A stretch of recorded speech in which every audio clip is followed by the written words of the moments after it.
რაც შეეხება დღევანდელ მდგომარეობას,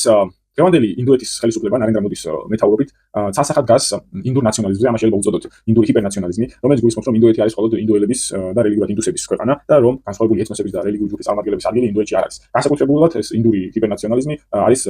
მუსლიმების წინააღმდეგ მიმართული და გარდა ქაშმირისა, ინდოეთის სხვა ტერიტორიაზე მცხოვრებ მუსლიმების წინააღმდეგ არის საკმაოდ რეაქციული. ხშირად არის რომ უბრალოდ ქუჩაშიც მუსლიმებს ცემენ, შევარდყოფას აყენებენ, არის გადაწებები, მკვლელობები, ანუ ეს არის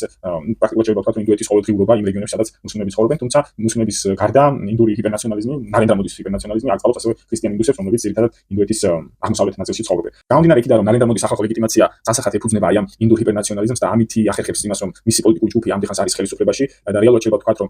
მხოლოდ ეს იდეოლოგიური მიმართულება ის რითაც ის საკუთარ ხარდამჭერებს ყვებავს, შესაბამისად შეუძლებელი იყო მას